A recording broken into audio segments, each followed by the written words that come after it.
Hi friends, welcome back to our channel. എന്തൊക്കെയുണ്ട് വിശേഷം? എല്ലാവർക്കും സുഖം തന്നെയല്ലേ? ഞാൻ ഇന്ന് തയ്യാറാക്കുന്നത് ചന്ന മസാലയാണ്. അതിനായി നന്നായി കഴുകി കുതിർത്ത് വെച്ചിട്ടുള്ള വൈറ്റ് ചന്നയാണിത്, വെള്ളക്കടല. ഇത് നമുക്ക് ഒന്ന് ബോയിൽ ചെയ്തെടുക്കണം. അതിനായി കുക്കർ എടുത്തിട്ടുണ്ട്. ഈ കുക്കറിലേക്ക് കുറച്ചായിട്ട് ഈ വൈറ്റ് ചന്ന ചേർത്ത് കൊടുക്കാം. ഇതിപ്പോൾ മുഴുവനായിട്ട് ചേർത്തിട്ടുണ്ട്. ഇനി ഇതിലേക്ക് ആവശ്യത്തിന് വെള്ളം ചേർത്ത് കൊടുക്കാം. ഇത് ബോയിൽ ചെയ്യാൻ ആവശ്യമായിട്ടുള്ള വെള്ളം. ഇതിപ്പോൾ വെള്ളമൊക്കെ ചേർത്തു. ഇനി ഇതിലേക്ക് ആവശ്യത്തിന് ഉപ്പ് ചേർത്ത് കൊടുത്ത് മൂടി വെച്ച് 5 വിസിൽ വരുന്നത് വരെ ഒന്ന് വേവിപ്പിച്ച് എടുക്കണം. ഇനി ഇതിന് ഒരു മസാല തയ്യാറാക്കണം. അതിനായി കടായി വെച്ചിട്ടുണ്ട്. അതിലേക്ക് ഓയിൽ ഒഴിച്ചു കൊടുത്തു. സൺഫ്ലവർ ഓയിലാണ് ചേർക്കുന്നത്. ഇതിലേക്ക് എണ്ണ ചൂടായി. ഇനി ഇതിലേക്ക് ഏലക്ക, ഗ്രാമ്പൂ, പട്ട ഒന്ന് ചേർത്ത് കൊടുത്ത് അതൊന്ന് ചൂടായി വന്നിട്ടുണ്ട്. ഇനി ഇതിലേക്ക് 3 സവാള ചെറുതായി കട്ട് ചെയ്തെടുത്തതാണ് ഇത് ചേർത്ത് കൊടുക്കുകയാണ് ചെയ്യുന്നത്. ഇതിന് നന്നായിട്ടൊന്ന് റോസ്റ്റ് ചെയ്തെടുക്കണം. ഒരു ബ്രൗൺ കളറായി വരുന്നത് വരെ റോസ്റ്റാക്കി എടുക്കണം. ഇത് വേഗം ഒന്ന് വാടി കിട്ടാനായി നമുക്കിതിലേക്ക് കുറച്ച് ഉപ്പ് ചേർത്ത് കൊടുക്കാം. ഇനി ഇത് നന്നായിട്ടൊന്ന് മിക്സ് ചെയ്ത് ഒന്ന് റോസ്റ്റ് ചെയ്തെടുക്കണം.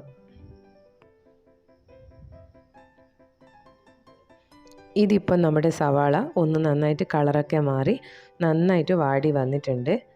ഇനി ഇതിലേക്ക് 2 ടേബിൾ സ്പൂൺ ഇഞ്ചി വെളുത്തുള്ളി പേസ്റ്റാണ് ചേർത്ത് കൊടുക്കുന്നത്. ഇനി ഇത് നന്നായിട്ടൊന്ന് മിക്സ് ചെയ്തെടുക്കാം. ഈ ഉള്ളിയും ഇഞ്ചി വെളുത്തുള്ളി പേസ്റ്റുമായിട്ട് നന്നായിട്ടൊന്ന് റോസ്റ്റായിട്ട് വരണം.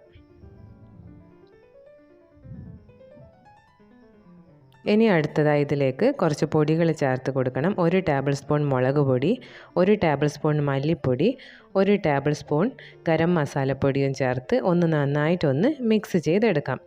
ഈ പൊടികളുടെ പച്ചമണം മാറുന്നത് വരെ നന്നായിട്ടൊന്ന് മിക്സ് ചെയ്ത് കൊടുക്കാം. ഇതിപ്പോൾ നന്നായിട്ട് മിക്സ് ആയിട്ടുണ്ട്. ഇതിലേക്ക് 2 തക്കാളി ജ്യൂസാണ് ചേർത്ത് കൊടുക്കുന്നത്. പിന്നെ ജാർ വാഷ് ചെയ്ത വാട്ടറും കൂടി ഇതിലേക്ക് ചേർത്ത് കൊടുക്കുന്നുണ്ട്. ഇനി നന്നായിട്ടൊന്ന് ഇതൊന്ന് മിക്സ് ചെയ്തെടുക്കാം. ഈ ഗ്രേവി ഒന്നൊന്ന് കുറുകി വരുന്നത് വരെ ഒന്ന് മിക്സ് ചെയ്ത് കൊടുക്കാം. ഇതിപ്പോൾ നന്നായി കുറുകി വന്നിട്ടുണ്ട്. ഇനി ഇതിലേക്ക് നേരത്തെ നമ്മൾ ബോയിൽ ചെയ്ത് വെച്ച വെള്ളക്കടലക്കയുടെ ഈ വെള്ളം ഉണ്ടല്ലോ, ആ വാട്ടർ നമുക്ക് ഇതിലേക്ക് ചേർത്ത് കൊടുക്കാം. ഇത് കുറച്ചുകൂടി ഒന്ന് നമ്മുടെ ഗ്രേവി ആയിട്ട് കിട്ടാനാണ് ഇങ്ങനെ ചെയ്യുന്നത്.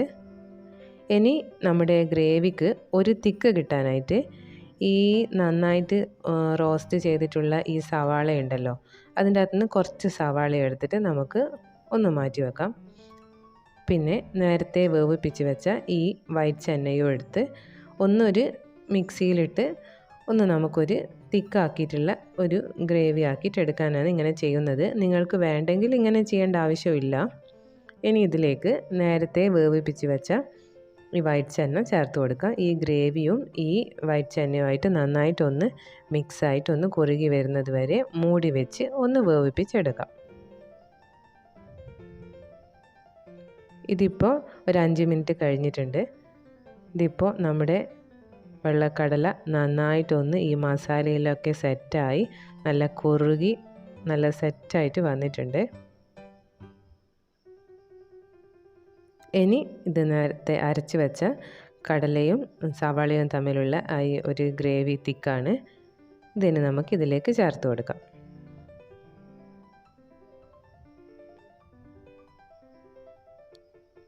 ഇനി ജാർ വാഷ് ചെയ്ത വാട്ടറും കൂടി ഒന്ന് ചേർത്ത് ഒന്ന് നന്നായിട്ടൊന്ന് മിക്സ് ചെയ്ത് കൊടുക്കാം.